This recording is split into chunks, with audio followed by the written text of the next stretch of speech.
It's inappropriate. How do you turn your phone on to video?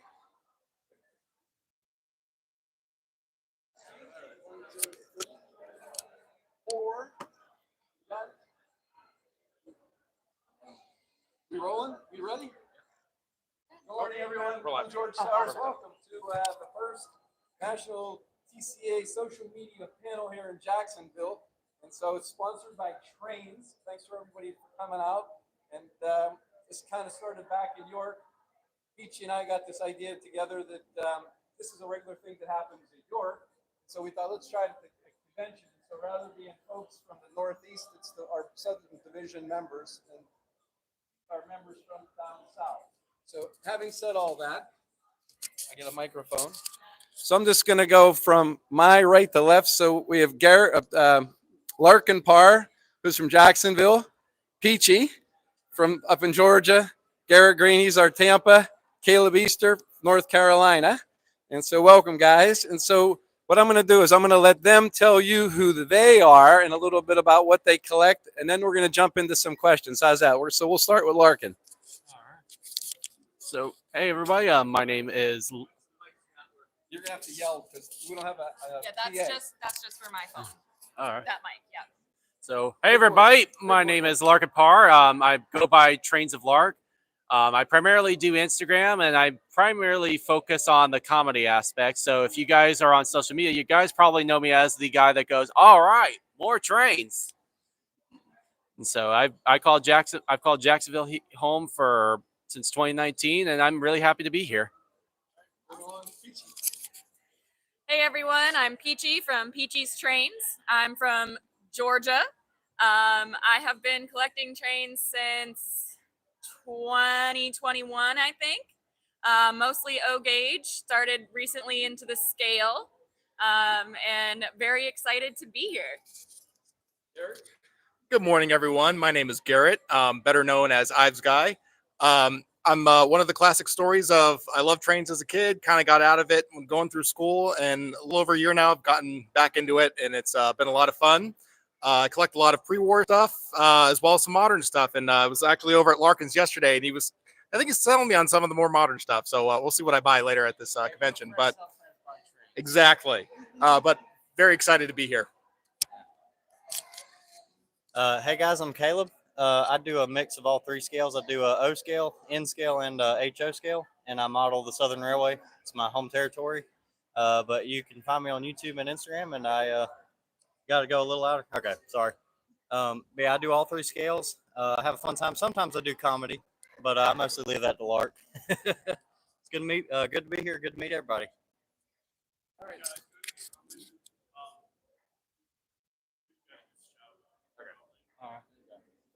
Big, move on up. Yeah, move on up. Just we weren't anticipating all the background noise. Yeah. All right, there we go. So again, it was sponsored by Trains, the Griggs family, and so Peach and I came up with the idea, and so I'm going to let Peach explain to all of you how it came to be, because we're grateful to Trains. They've provided us some very nice door prizes. They've paid for the posters, and we have a nice selection of door prizes for later for everyone, thanks to Trains. So Peach, give everybody a little how that all came to be with those folks.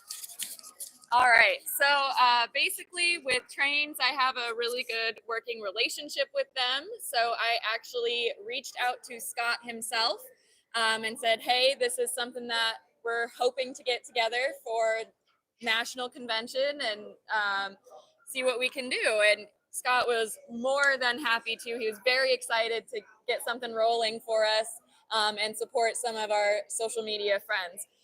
So we are very grateful to Trains, and they have been amazing to work with. We've got Jonathan in the back there, so shout out to him.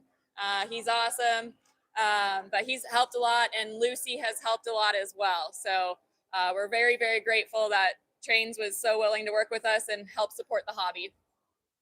Dude, I have some questions, and we're going to throw it out to the audience for some questions. How about that? So Garrett was kind enough, along with the group, to create some questions. So I'm just going to throw this one out. First one's going out to Larkin. All right. So Larkin, content ideas don't fall out of the sky usually. Whether it's the latest trends, old-fashioned nostalgia, or sheer creative genius, What inspires you to post? So that's a good question. So sometimes it can be on, sometimes a little on the. All right. Can you guys hear me better? So a lot of it just comes on the whim. Sometimes I do take a little bit of time to process and kind of come up with ideas. So for trains one, the one that's kind of made me kind of well known in the community. So that was inspired by my wife, who kind of keeps me in check financially and prevents me from going all out. So one day I saw this: what would happen if every girl on earth disappeared? And my thought process was, I probably would be spending my money like there was like no tomorrow. So hence why I made a clip of it, and I opened up my barn door with a whole bunch of empty boxes saying, all right, more trains. But really, a lot of it just comes from inspiration. Just whether if it's a personal experience, whether if it's a train experience, or the frustration, like if I have something go wrong in the layout. So a lot of it just comes from just personal matter. So that's how I get my ideas. So some of it's on the spot, and some of it is inspiration. So the YouTube aspect, Eric's trains, and big because of social media, I now have hundreds of friends that are willing to do anything, and I think that's something very important to look out for with it. And I'm very grateful for the opportunity. I agree with everybody. Really, it's the social aspect. That's why we're here. Even just this convention is the future and the change that we need to see, and getting everybody like us involved. I mean, I might be the oldest one up here. I don't know, but we're all pretty young, and I'm very new to the hobby. Like I said, I didn't grow up with model trains. My husband got me started in 2021, and I learned from YouTube to do everything. But I've also met a great community. I mean, again, Eric from Eric's Trains. Hi, Eric. Is one of my best friends in the hobby, and I never would have met him if it wasn't for social media. Which, I mean, he's not here, but Jason from Jason's O'Gage Trains, he invited me up to Trainapalooza, and it just exploded from there. And so without him, I wouldn't have met Eric. I wouldn't be standing here. I wouldn't have met RBP, who is also one of my biggest influencers on why I started posting. But the big thing isn't just sharing your collection, isn't just any of that. It's the tutorial videos.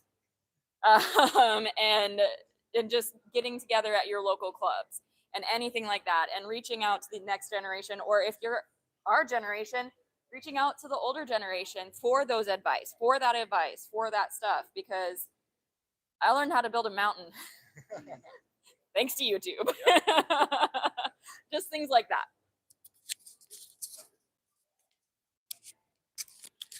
And we don't want to keep this too boring with the questions that we have pre-prepared.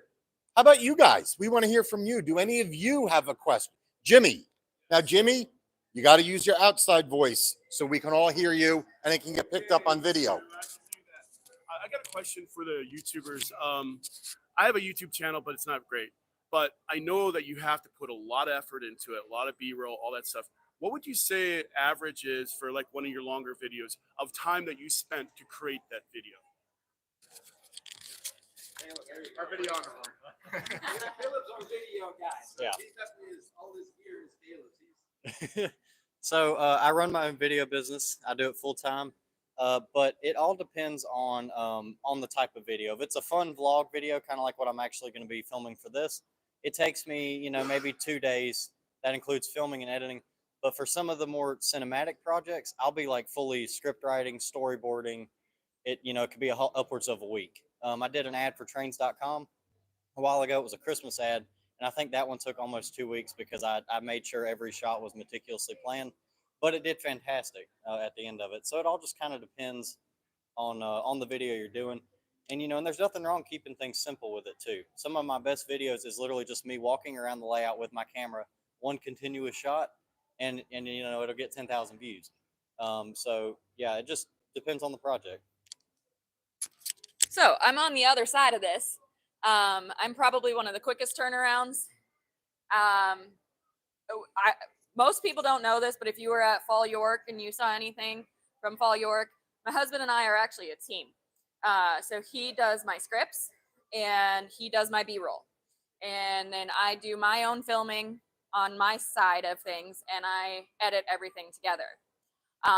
But he takes, I mean, he's an extremely smart human being walking away from me right now.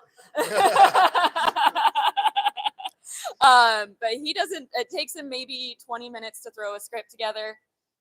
He does probably 40 minutes filming B-roll and just, I mean, basically we set up our stand that you see right here with my phone. He sets it up in a certain part of the layout and he gets all of the B-roll he wants from that angle, and he just moves it around the layout and gets the B-roll from the different areas. And then of course I do my shots, which if I'm on a good day and my brain is working, I usually take 1 or 2 takes and I've got it good and I'm happy with it. And then I use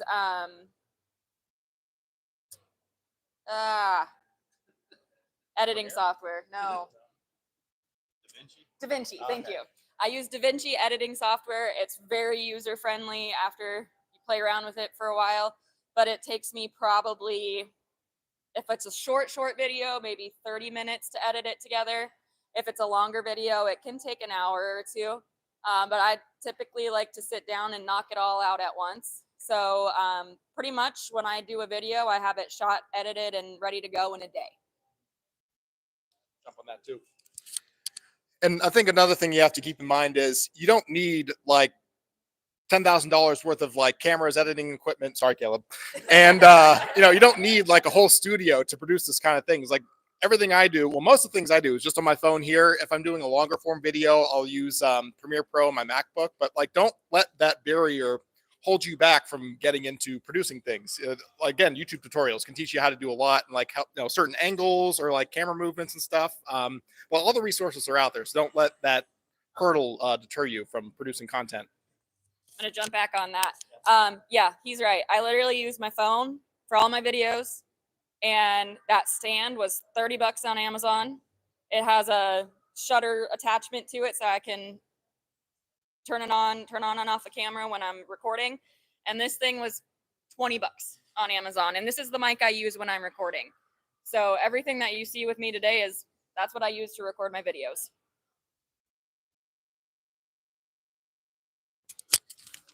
Anyone else have a question at the top of their mind? All right, we'll keep on. Go ahead. I'll stand up. So, what's some advice you give to people that are new to the hobby and wanting to get into it and not sure where to start as far as like finding or building their own layout or stuff like that? That's kind of what's the advice that you give as far as entry level? Okay, so like I said, I started fresh in this hobby not long ago. But my best friend was YouTube videos on how we also use SCARM, which helps track plan. So you put in the dimensions of the area that you want, and it will calculate what pieces you know. Okay. Oh, anyway, so SCARM, and it will help you kind of mess around with it. It'll help you plan out what you need, all of that good stuff. But find a local hobby shop. They're going to be your best friends.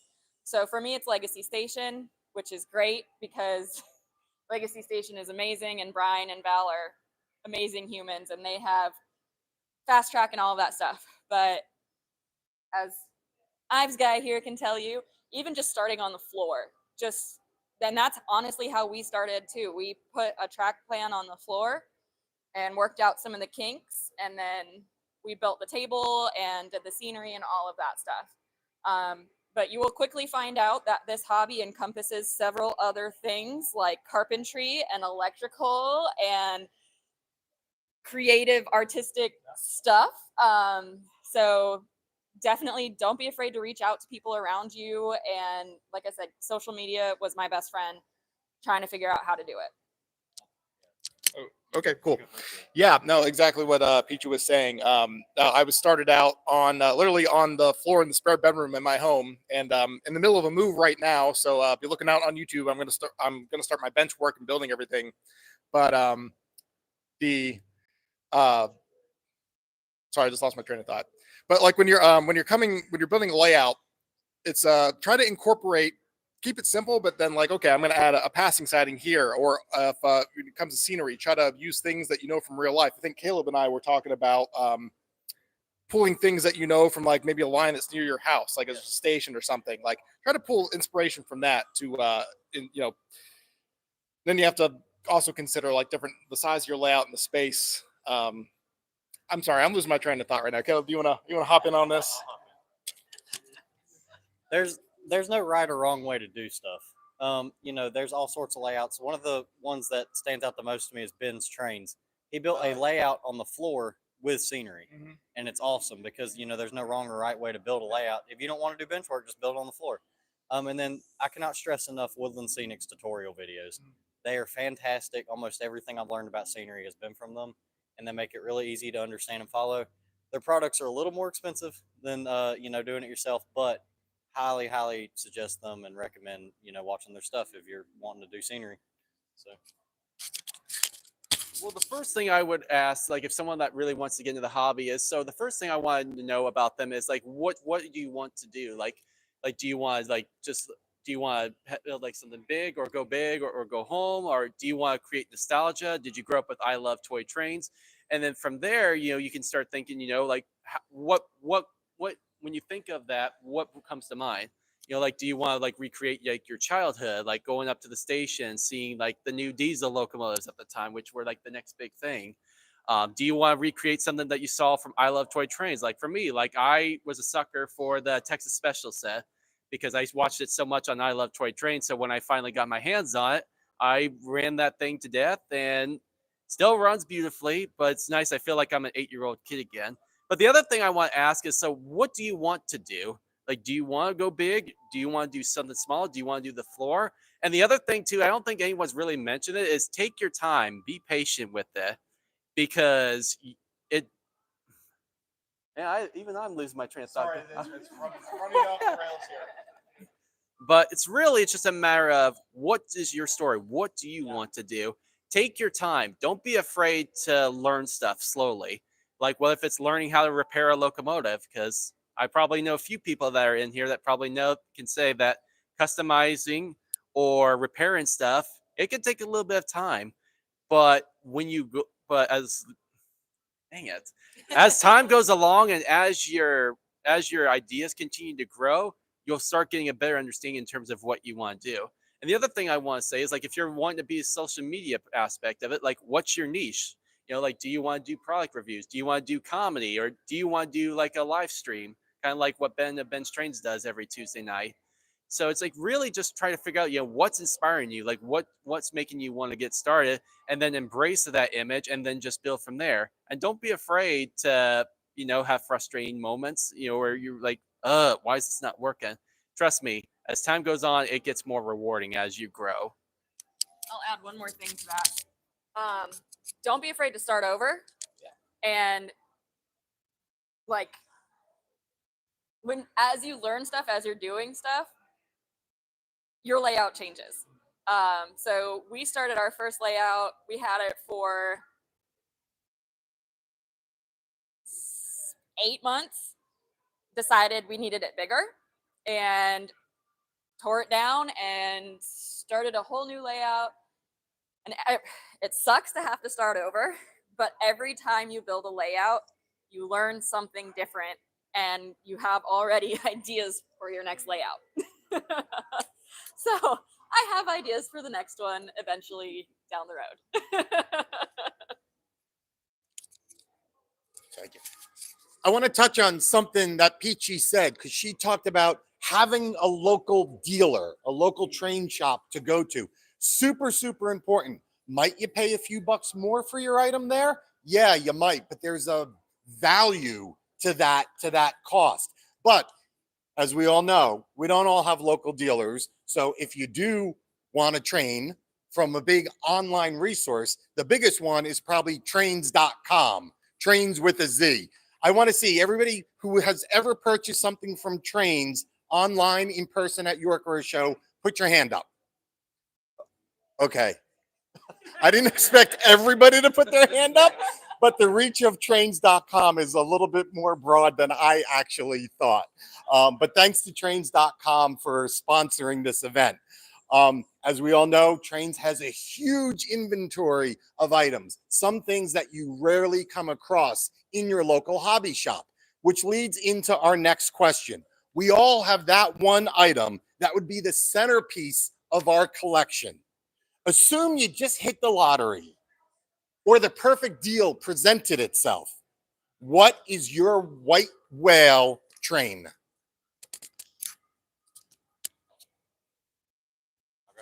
Okay. Yeah. Run it back down. All right. So I already own one of them, but there's one that I cannot find for the life of me. The first one is the Lionel Legacy 1393 Crescent Limited. I got very lucky and I found one for $700, which is like, that's a miracle to find that one for that price. Had broken smoke units, but thankfully it was just a couple wires and some motors, and I sent it to BR Railroad. Fantastic repair guy. Somebody didn't put the smoke fluid in it and it melted them literally completely, but other than that, it sat on a shelf for 12 years. The second one is one that you won't know unless you've been to North Carolina. It's a Southern Railway GP30 2601. It's at the North Carolina Transportation Museum. Lionel only made like 500 of them, I think.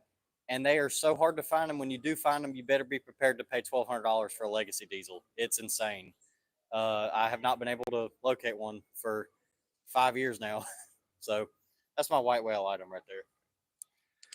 I think mine's twofold right now. The first one being a family in the Frostburg, Maryland area, and I grew up around the Western Maryland Scenic Railroad. I would really love to have that MTH model of 734, and you never see them for sale because no one wants to get rid of them. But my attainable white whale, I think, would be the 763E from 1938 and 1939, because 38 and 39 had the electrocoupler on the back. But I just think it's like the perfect transition piece. It's like kind of like the semi-scale of the scale Hudson, but it has that all the detail, and then that has that like tin plate Vanderbilt tender. I just think it's a perfect transition piece that marries together the scale and then the tin plate stuff that I'm also into. So that's my attainable white whale. So I have a few of my white whales, and some of them are thanks to Jonathan, because he keeps an eye out for me for some of these things. But the one that I don't have right now that I would love to have is the Stone Mountain Railroad diesel. So it was a very limited run by Legacy Station, and Stone Mountain is in Georgia, and they have a train that runs there. And so they did a run of that, and it is impossible to find. Eric, of course, has it, and I keep threatening that it might disappear off the shelf one day when I'm visiting his house. So if it appears on my layout, you might know where it came from. Okay, so well, I've already mentioned that I already have one of my white whales, that being the 1999 post-war celebration of the Texas Special, because the fact that it was on I Love Toy Trains. I really don't have a particular one, although the one that I would say the white whale for me is one that one of my biggest regrets I didn't get. It was a Vision Line. It was original Vision Line New York Central Hudson I saw at Jacksonville last year for $1,300. It was unlike new condition, and I still kick myself to that day that I didn't get it. So I would say I'd like to get one of the higher end New York Central Hudsons. I've got the K line one, but I really feel like as if like you have to have a high end or at least a scale Hudson on your roster. So that's my white whale, is a Vision Line Hudson, not the older ones, not the ones that are getting ready to come out. All right, one more from the list. You folks get your thinking caps on, because after this, we're going to you for questions. So some of you guys probably stick to one railroad, era, region, or simply pick whatever the heck looks good. Maybe this is something real quick for all of you. What's your approach to collecting? Are you gonna get more stage fright and fumble, or you want to take this one? Okay, this one you got. And I wrote this question specifically because I'm really starting to grow my collection now. But everyone I talk to is like, "Oh, I overbought this. I should know overbought that." And like, I'm trying to go into collecting, being very tactful into what I want to get. So it's kind of twofold for me. One, we're gonna get copyright strike from the song. It's twofold for collecting, but one, like, I have a short list of pre-war stuff I want to collect, And then I also a lot of Western Maryland and chassis system stuff, just because that's what I'm going to model the scenery on my layout. So yeah. Anyone else? So the region that you grew up in definitely has an influence, and you know, I'm an hour away from the NCTM, and they are the Southern Railway capital if you want to see Southern Railway stuff. So I've kind of stuck to the Southern, but I try to branch out here and there. N&W, my great grandfather was he drove in Class A's back in the day, so you know, I have a little bit of a special soft spot for that, and I actually got a Line Master Class A, which was awesome recently. But you know, it just depends what you grew up with. I definitely like the Southern, and I think that's going to probably stay that way. But set budgets at the beginning of the year for your trains, especially if you're going to pre-order. It happened to me recently. I pre-ordered one of those brand new refrigerator cars that catches on fire. Forgot that I pre-ordered it, and I got hit with a $300 bill in the mail. So definitely make sure that you keep track of your expenses with it. That's my most important thing with it. So. All right. So this ties into your question earlier a little bit as well, but your curve radius is going to limit your collecting ability. So that is one of the ways I approach it, which is great because some of those really expensive items that only fit on a large curve layout, I can't get. So that makes life a little easier. But I mostly stick to Southern Rail as well. So I've got, of course, we all know Peachy's trains, Atlantic Coastline. So I stick with that, and we kind of we were trying to just stick with those like Southern, Norfolk Southern, Central of Georgia, ACL. Now I've gotten into CSX and family lines. So it does kind of bleed out a little bit. And then my dad does also have a layout. And for those of you that don't know, I'm from North Dakota. So I stick my Southern trains on our layout and try to keep that a Southern layout. And then the Northern trains, like BNSF, Great Northern, those are all on my dad's layout. But they're still mine. So I really don't have a specific railroad, although I have been getting a little bit into the Seaboard. So I live right next to the old Seaboard main line, the one where Orange Blossom Special and Silver Meteor go right by my house. But really, it's more of just what I think looks good and what I think I'll enjoy for more than an hour. So like I was at York last spring. I was just walking around. I just stumbled on a Pennsylvania K4. At that time, I had 048 curves, but K4 was nice and it was $450. So I was like, you know what? Go for it. And so, and it's a great runner. And so really it's just a matter of, what do you like? And then of course, for those that have, they're in relationships or they're married, you got to make sure that the spouse is also happy. Unless if you want to be sleeping outside that night. So yeah, don't make some of the mistakes that I made, but yeah, so you got, yeah. No, well, actually, what's interesting is that one of my latest purchases was a Seaboard Atlantic, which was based off the Hiawatha. So I originally was set to get a chassis Greenbrier from my buddies in Charlotte. However, my wife intervened, said, "No, get something different. I want them to be something different than because they all look the same. By all the same, they mean like they're all the same, like black steam engine." So I looked around and I was thinking, hey, what about the Seaboard Atlantic? Is that good? And she's like, yes. I'm like, okay, if I buy it, at least the wife will be happy. So, but really it's just a matter of just whatever my preference is. And sometimes I do ask my wife if I'm a stalemate. All right, Larkin, you're getting the hook. We're getting the hook. We're taking the mic away from you. Yeah, that train whistles the hook. Love you, bud. Peachy, CSX, huh? Yeah. Okay, well, we're here in Jacksonville. The CSX building is right around the corner. Just last week, we got a delivery from Lionel of some of our 2025 convention cars, one of which, or two of which, there's a pair of CSX hoppers. So I don't think the business office has shipped them out to you guys because they only came in a week ago, but they do have a few extras in the TCA store. I have a feeling if you went and bought a CSX hopper over there and brought it over here, somebody might be willing to autograph it for him. Okay, so let's give Peachy writer's cramp. Everybody go get your CSX hoppers. Maybe. Anybody questions from there? Why don't you? Sure, go for it. Our business is training people on boats. So we have a YouTube channel from that. And recently, Chris said, I'd like to start a YouTube channel for trains because we've been collecting trains since I was way younger than y'all. Okay. And then we lived on a boat for a very long time. So space became a very big issue as to what we collected.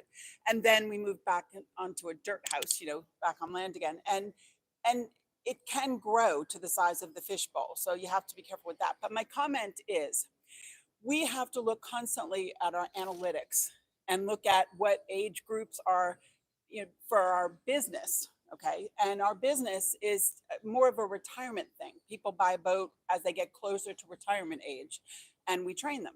So now that we're looking at our train channel, I was shocked, happily, but shocked at the age group that are looking at our videos on the train channel now. There are from 24 to 44 is 61% of our viewers. So that's really encouraging. So keep it up because that's going to be what grows, the community again. And it was really shocking to see that the over 65 was only 17% of our viewers, which also tells you that, quite frankly, a lot of us are not online, are not looking at things, are definitely not doing Instagram and what have you, but at least we're getting them to YouTube. So I just wanted to give you that. If you are not, I'm sure you are, but if you're not looking at that, but I was so happy to see that because Kevin and I had this conversation last night about how we've got to grow the bring them, welcome them, not just say, no, this is the way we do things, because there's different ways to do things. So I just wanted to give you that encouragement that it really is happening like that. And we're going to get to that question, but to speak to her point, without geeking out with too much data and numbers, you guys see anything similar with the analytics? Different? Give some of your thoughts on specifically what you guys see regarding your analytics. So yeah, it's definitely, the younger generation and stuff. And my analytics, I mostly see people in their 30s and 40s watching, but definitely a large influence of people even under 18 watching and stuff. And I think the reason that is on my channel is because, especially with the new series I got going on, the 4x8 keyword, that's like the layout size that everybody starts with, right? So I think that 4x8 keyword, people are just getting into the hobby and they're wanting to learn more about it, So yeah, definitely a younger influence. Although I do have, I can't remember, it's like 20 or 30% of people over the age of 50. So, there's still the older generation is still there as well. So. Yeah, agreed. I think it's a fine mix. And you always want to be chasing that algorithm, like everyone wants to follow the trends and the hashtags and all that. One thing I noticed, you had an interesting niche with like combining boats and trains, pets and trains. One of my posts with my dog in it, that was like one of my best performing ones. So I don't know if it saw that there was a dog. I didn't hashtag it or anything, but that one like got sent out everywhere. So Peachy, you need to get your dogs in your posts. So I'm kind of the opposite. I would say the vast majority of my audience are the over 50. And then I know it's over 50% of my audience is over 50. And then another good portion of it is like that 18 to 24 range. But I tend to be the over 50 crowd. So since I'm more focused on the Instagram side, I've got I would say about 80 to 85% of my audience is under the age of 45. So I really but the one thing I've really noticed, and one of the reasons why I focus on the comedy aspect of it, was because at that time nobody was making comedy with trains, whether if it was like the all right more trains or just kind of being a giant goofball about it. And I found out through one of a friend of Caleb and I's that comedy sells, even if it's a hobby as niche as trains. So and actually, as a matter of fact, one of the videos that you and I did, it was the which hobby would make a guy undateable, and then this girl said Pokemon, and then I said, oh, so that means that trains works, and then that one got almost 1 million views. But Caleb, I think you made a similar one. It had 7 million views.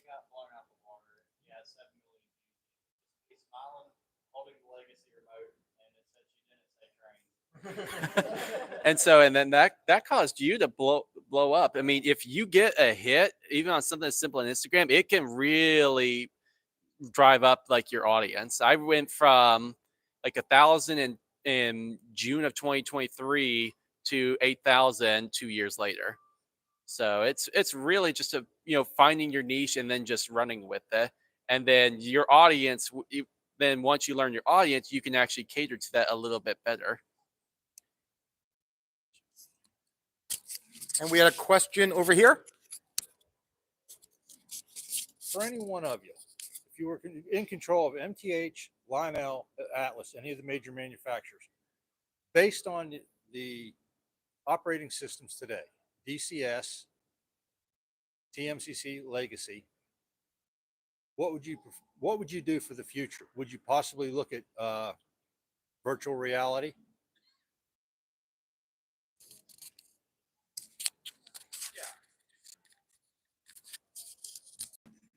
I thought it would be I don't know about virtual reality, but I think those like was it augmented reality glasses, so you can still see through it, but like it'll superimpose things. Like imagine you have an accessory and it's just like a freight depot, but then like two guys that are superimposed come out like hauling freight and they like load it in the train. Like I think that could be something that's really cool.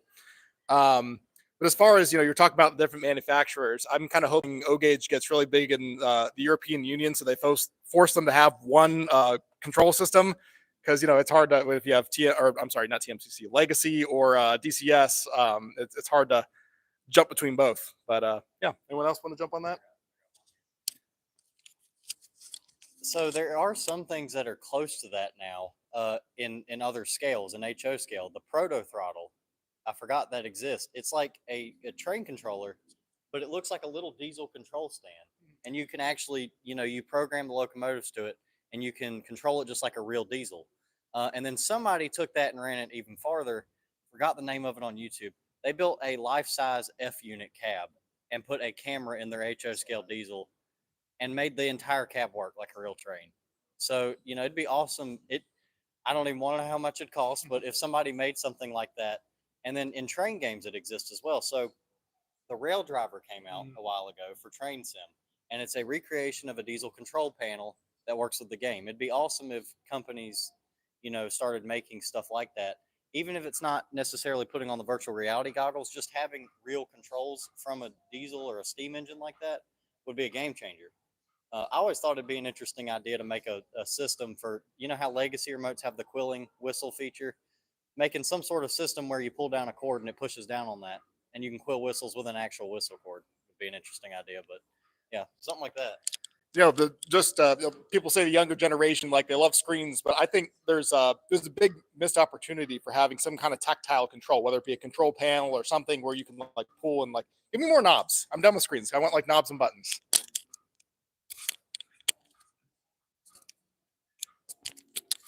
So we're going to get close to the tail end here and start to wrap this up. Obviously, when we're done with the live stream, feel free to come and chime in here.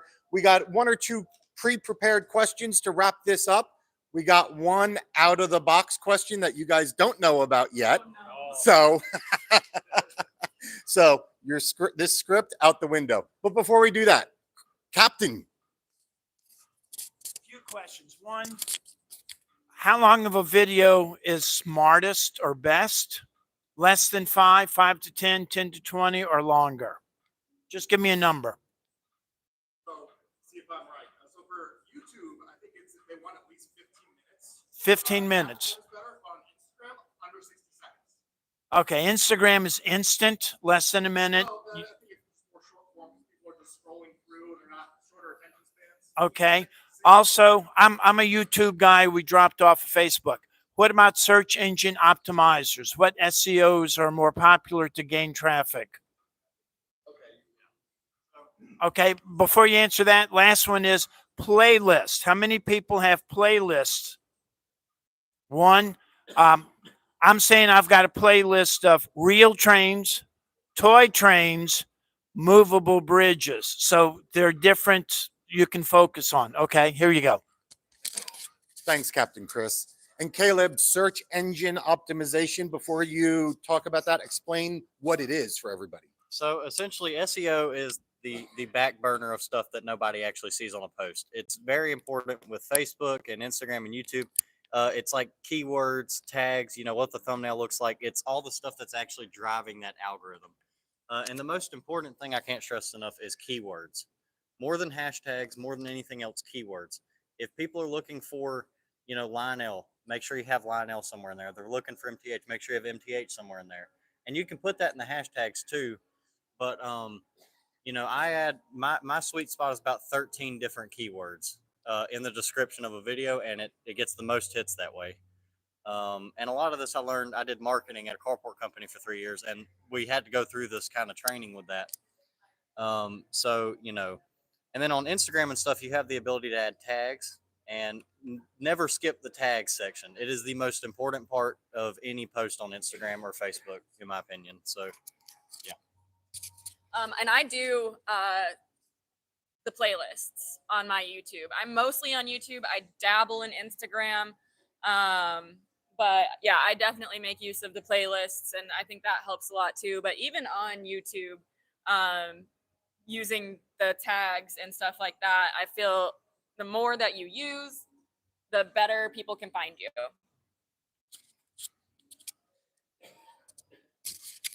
So the one that none of you guys are prepared for. No, it's an easy one. Because it's personal and you have it in your heart. So it's going to be easy to talk to. If you guys could achieve any personal goal in the hobby, what would it be? Well, I've got two big goals. The first one is to unify the entire social media community for O-Gauge, because there's actually a few people, actually some of them are standing up here, that they were just newcomers and they didn't know really who to go to, and I found them and then built a networking system that basically could allow anyone from big or small to be able to connect with really whoever they want. That's the first thing. And then the other thing that I really would like to do, and this is something a little more personal for me, I want to build a community for O-Gauge that's really well represented in the Sunshine State of Florida.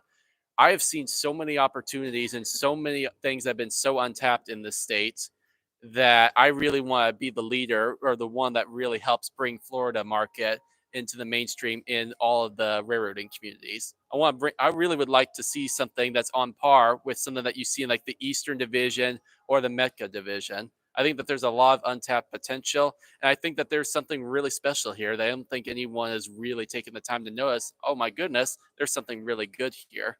So unity is like, all the O-Gaugers that are really passionate about the hobby, whether if it's on social media or not, to basically be able to create like a unified networking system. So that way everyone is connected with each other. Like with you, for example, Mr. Chris, I mean, you and I met each other a couple months ago, and now you're getting to know a lot of the content creator community. You got to know about Peachy, you got to know about Garrett, you got to know about Caleb.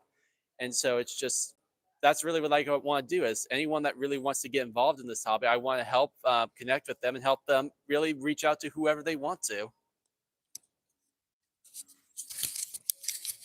All right, so mine probably kind of obvious, but my personal goal is to get more women involved in the hobby, and reach out to that aspect. As I know, I'm one of the only women that posts YouTube videos about trains, which is fine. And I know there are women that are involved in the hobby, but I would love to see a community of women come together in the hobby, grow the hobby more so than what we all, we know. Because like, for instance, I go to a train show or a train meeting or whatever, and I attend with my husband, and I get, oh, you can go hang out with wives over there. Go talk about girly stuff over there. No, I'm here for trains. So just more awareness that it's not just for guys, and welcoming more women into the hobby and not having everybody just automatically assume that a wife coming with her husband isn't interested in the hobby. So that's my big goal for more all inclusive.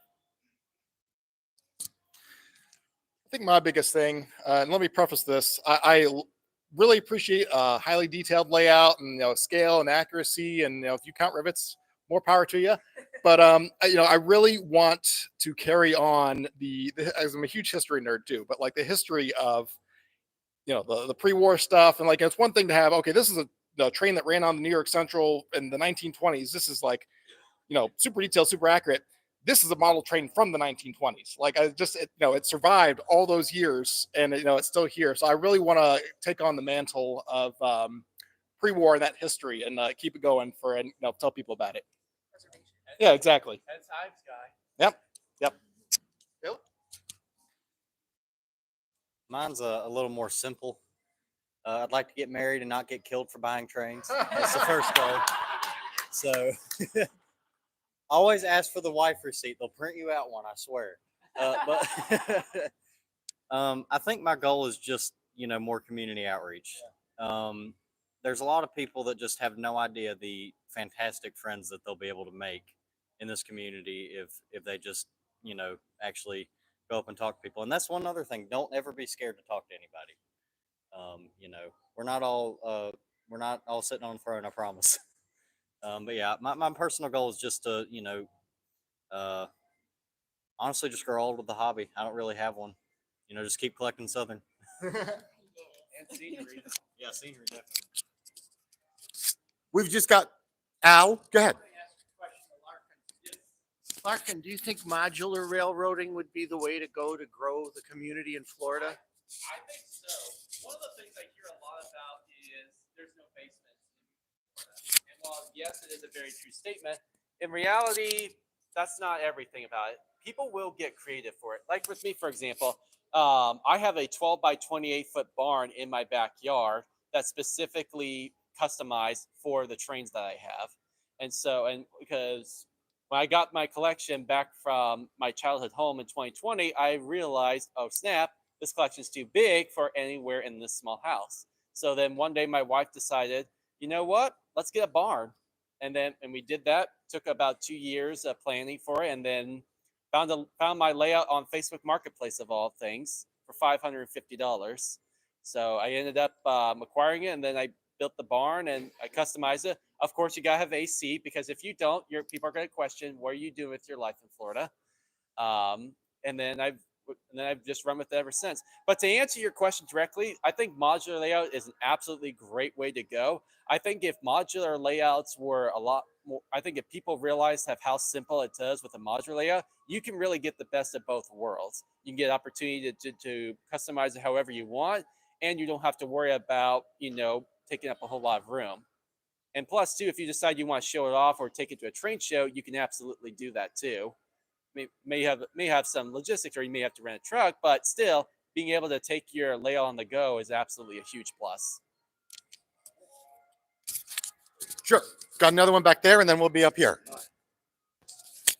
Almost more of a comment than a question. I honestly don't know any of you, and I apologize for that, but I'm mostly a Facebook person. I spend way too much time there, and I don't get out to other parts of the social world. But one of the comments that I wanted to make about when we were talking about the future of the hobby, I see a lot of times on Facebook there are forums and groups and people that gather together on a particular issue or product or whatever, and somebody will post a question, and inevitably there will be people on there that are God's gift or whatever it is, who come back and say, well, you're a stupid idiot, get off of this, you don't belong here, obviously. Right. So I don't know how much of that you run into in your part of the world, so media world. Yeah, something. Well, no, it's just somebody asks a question that's a very simple, they're a beginner, they're new at whatever it is, and they post a question on there, and there are people that are experienced and knowledgeable that come back, and instead of being helpful, they're just obnoxious. And, you're a jerk, get off. You obviously don't belong here because you don't know what you're talking about. So I don't know how much of that you run into, but I think as far as the future of the hobby goes, we need to be vigilant about that and not allow those things to happen. And yeah, well, I assume you run into the same thing. So I mean, I could ask you for comments on that, but in the interest of time, the one thing that just came into my mind while I'm sitting here, a great way to bring together the hobby and the community. And I don't know, there may be components that need to be developed to make this happen, but wouldn't it be really cool if we could develop an online virtual modular layout? So somebody could go online, sign up, join the group, develop their own design and build their own virtual module and add it to the community layout. We could have the largest virtual layout on the planet because anybody could add in anywhere. There's a fair amount of work involved in there, but I'm just throwing it out. And don't ask me, I would be more than happy to help idealistically, but when it comes to actually, typing and building stuff, I'm not the person to ask. But just throwing it out there because I know people like you are so far ahead of people like me technology-wise. You can make it happen. And we're going to take one last question before we go to a closer. But just because we're going to wrap up the formal session, they're going to hang out here. You could talk to them more. Tomorrow, we have about a dozen more content creators who are going to be, I believe it's going to be in this same area. Yeah. And so some of these content creators are coming as far west as Colorado for this event. Actually, as a matter of fact, one of them who has a son who is the youngest TCA member in the organization's entire history. That would be Mr. Will Porath. He goes by Will 2926. So I'm very, very excited for that. And so in total, we've got, and now some of them are here. In total, we've got 16 content creators coming from all over the country here. Some of them you might not have heard of. Some of them you have. And so we'll be here about 1 o'clock. And and Mr. Metka, as I call him, Mr. Stu here, he's got some more details about that. Yep. Well, before you guys all go today, you'll get a flyer that's going to tell you when and where for tomorrow to come. It's going to be less of a formal thing than today. So it's going to be way more casual, meet, greet, talk to people, meet more of the content creators and share your idea. And I love your idea and I'm with you. Not the technology part is their part. Yeah, we're going to get there. I'm sorry? It's 16 plus you guys. That's another dozen plus these guys. Yeah. Yeah. So, Al.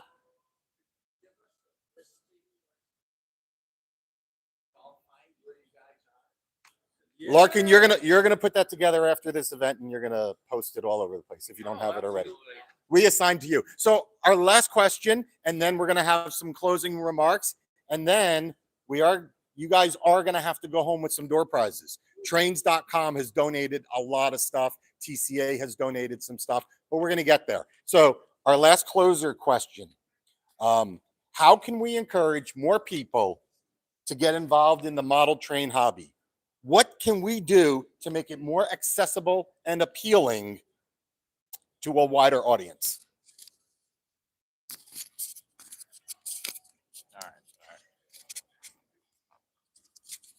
All right. Two things. I think, even though all of us here are so deep into our wallets at this point with this hobby, it might not be a bad idea to review a starter set. And then that could be somebody's first video that they pull up of model raring. And it's a very daunting hobby to get into. I mean, like you look at the price tags of things and you're like, but I think just being more open to beginners and helping them guide through that process and the transition and, and especially explaining pre-orders. I feel like a lot of people don't know how that works with the pre-orders, especially no scale. So just explaining all that stuff. I think the biggest thing is finding your community. I mean, you were talking about how people are a little less than savory on some social media, but like when you find your group, like people I'm sitting up here with, if they don't know an answer, they'll introduce you to someone who knows an answer to something. And just that's like your what's going to help you grow in the hobby. It's just knowing people or knowing people who know people. So don't be afraid to reach out and make friends. Yeah, pretty much the same thing. I mean, like you said, we have to be welcoming and try to protect the newcomers in this hobby, because it can be very discouraging very quickly when you realize what you're getting yourself into, because like I said, it isn't just model trains. You have a lot more stuff that you have to learn to be able to get a working layout and all of that stuff. And I think just supporting each other, supporting everybody, and I think that's the best way to grow this hobby. And coming to meets like these, because that's what this is about. This is about community and meeting people and enjoying the hobby together.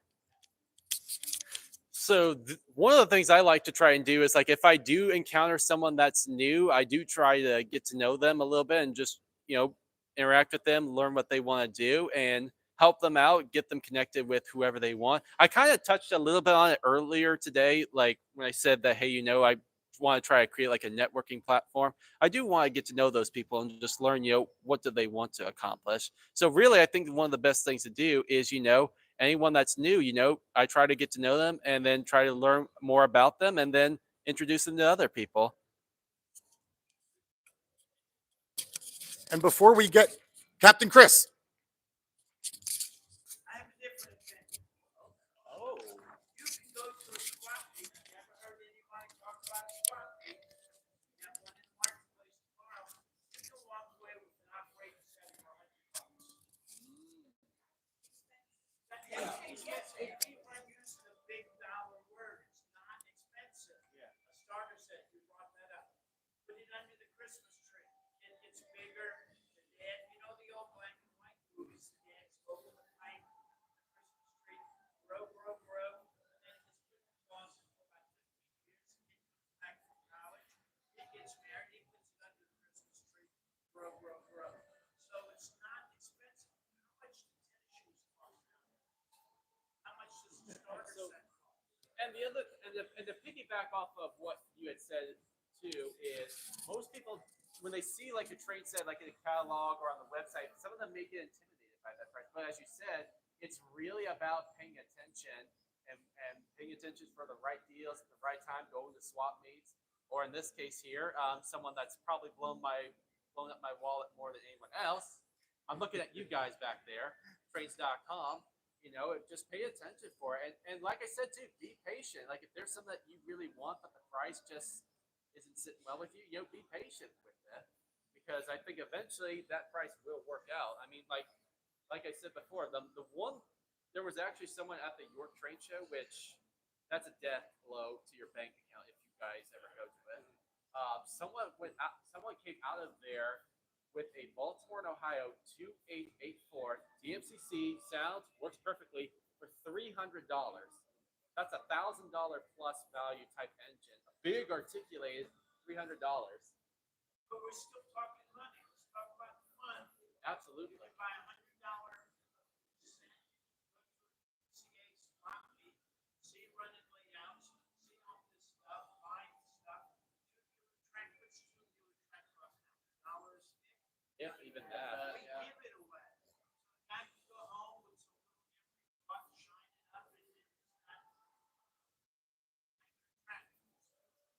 but it's not about money, it's about getting involved. 30 seconds. No, we again stay, ask more questions, but we got to be respectful to people's schedules and the online things that are going on. Al, 30 seconds, and then we're going to move on.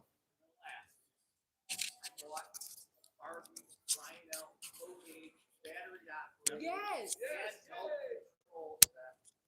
Put it on our modular layout, get a all-way farm park. And all these kids and the mothers were buying $47 on Amazon. We also do a Thompson paint. Comes with plastic track that runs on low gauge track. Yep. And it has vapor steam. It's running as well as sound and training. That's awesome. It's incredible. Yeah. It was only $47. Let me jump in for what it's worth, so if anybody has their phone and you are on Instagram, we're live. So we're going live, so it's being streamed. And so I'm not sure how many people we have, about 7 or so, but we have some questions, et cetera, et cetera. But we're technically savvy now, folks. Thank you. Before we move on to the door prizes, just to wrap this up, TCA President Kevin Quinn, will you come on up front for a moment?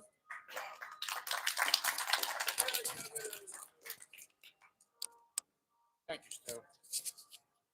Peachy? I didn't turn it off. I hit that button. We're good? Okay. It's technology. Yeah. Thank you, everybody. On behalf of TCA, I want to thank all of you for coming out and spending time with us. I want to thank our panel. Thank you. This is a phenomenal event. We need to do more of these events. And then as long as I'm president of TCA, we will support you in that. All you got to do is just ask us. We will help you any way we possibly can. Okay? Again, all you who showed up today, thank you. And I have to thank, of course, Trains. These guys right here, they sponsored this event. So I know you're watching out there and listening. Thank you. On behalf of TCA, Trains, thank you very much. Thank you, Stu. Do your thing. Thank you. Thank you, panel. It's not my thing, it's their thing. Now, again, we've talked about trains.com. That's trains with a Z. We do, pardon, let me get it to the right camera angle, get my good side. I didn't realize I had a good side. Anyhow, we all know Scott Griggs is the Superman of the retail market in Ogage. Scott had a business obligation that he had to attend to today. This is the normal work week for businessmen, and Scott's a champion. But as the Superman of Ogage sales, Scott is able to be in 2 places at one time. So not only is he at his business function, but we got a little mini-me of Scott Griggs right here on his trains.com boxcar. So let's give a round of applause for trains.com.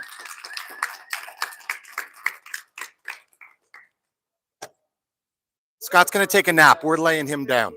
I know, it's George. George, you're high maintenance, man. Relax. So in addition to, blow the whistle on yourself. In addition to all of the door prizes over here with the graphics or the logo of our 4 panelists today, as well as trains.com and the TCA logo. So there are 8 of those boxcars that we made, and one of them is a door prize over here for y'all. But before you guys get your prize, let's make sure these guys get a little token of our appreciation. So as we move on, we're going to start with Peachy first. There you go. You get a prize. And I'm kind of just doing these in order. Caleb, in no order. Larkin, you get that. And man, here we go. A Florida East Coast for you. So there we go. So George I'm going to turn it over to George for the door prizes. But folks, please a round of applause for our panelists. Thank you, sir. I'm going to clip. We're just clipping. Can I clip? Yes, you can. It's a George show. All right. Hopefully. We have lots of stuff to go around, so I'm just gonna pick, and then I'm gonna go around the audience. I'm gonna come back and see the Trains folks, since they. So the first one, Stu, what do we want to give away first? How about something to your far? Okay, we want to let people pick. You can pick. Well, that'll be the grand prize. So we have ticket. The last 3, 652, 652. What would you like, sir?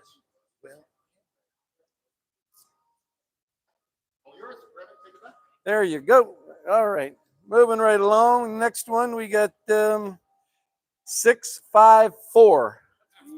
All right. What's your name? Oh, you're James. Pick a something there. Caleb, you pick the next one, sir. Last 4.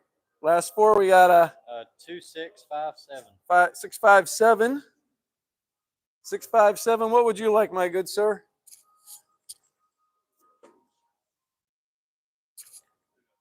We got TCA bags. Mr. Quinn, coming your way.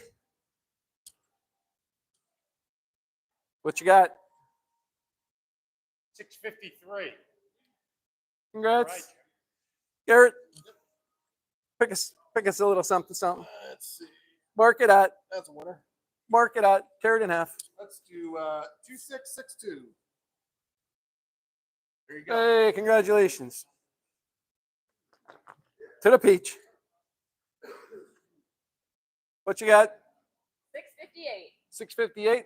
All right, grab something, and Peach, you'll even sign it if you'd like. Moving right along, we got Larkin. Come on, Larkin. Pick a winner for us. All right, so the last three is 664. All right. Next, moving right along. All right, thank you. Going for Jonathan and Daniel. Coming to the back row. Thanks to Trains. What you got? 2660. 660. Congratulations, Captain Chris. Daniel, pick one for us, sir. Trains from Trains. Here we go. 663. 663.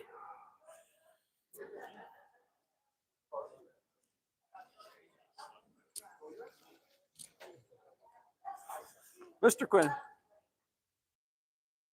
What do we got? We got 665. 665. 665. Gentleman on the end. Stu, what you got? How about number 656? Come on up. Grab it. How about 655? Go grab something there, Al. Coming back. Garrett. All right. Or Larkin. I'm on the wrong end. All right. How many more do we need, Joe? Okay, We're just about there. I've got 661. Please, yay.